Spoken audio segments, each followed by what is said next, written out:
চলো গাইজ, আজ আমরা ঘুরে আসি মালদা স্টেশনে। কেন? কারণ মালদা স্টেশন থেকে কালকে বলে ট্রেন উদ্বোধন হবে এবং প্রধানমন্ত্রী নরেন্দ্র মোদী উপস্থিত থাকবে।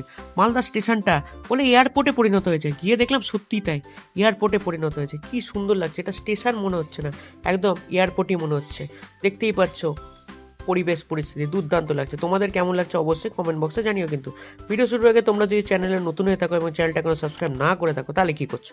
তাড়াতাড়ি সাবস্ক্রাইব করে দিও, কারণ নতুন নতুন ভিডিও খুব তাড়াতাড়ি আসতে চলেছে।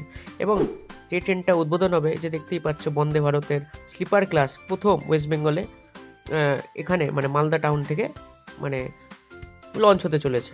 এবং লঞ্চ করছেন আমাদের প্রিয় মাননীয় শ্রী প্রধানমন্ত্রী নরেন্দ্র মোদী, এবং তার সাথে উপস্থিত থাকছেন বা ছিলেন অশ্বিনী বৈষ্ণব, রেল মিনিস্টার। এই যে দেখতেই পাচ্ছ ট্রেনটা উদ্বোধন হয়ে গেছে পরের দিন, এবং অশ্বিনী বৈষ্ণব এবং নরেন্দ্র মোদী দুজনে উপস্থিত ছিলেন এবং ট্রেনটা উদ্বোধন করলেন। তোমাদের ট্রেনটা কেমন লাগছে অবশ্যই কমেন্ট বক্সে জানিও। এবং তোমরাও কেউ এই মানে লঞ্চের দিন উপস্থিত ছিলে? যদি গিয়ে থাকো অবশ্যই কমেন্ট বক্সে জানিও। কিন্তু যাই হোক, আজ এই পর্যন্ত। কেমন লাগলো ভিডিও? আমরা আসি পরের ভিডিওতে। ভালো থেকো, সুস্থ থেকো এবং আমার সাথে এবং এই চ্যানেলের সাথে জুড়ে থেকো। আরও নতুন নতুন ভিডিও খুব তাড়াতাড়ি আসতে চলেছে। So tata, good bye.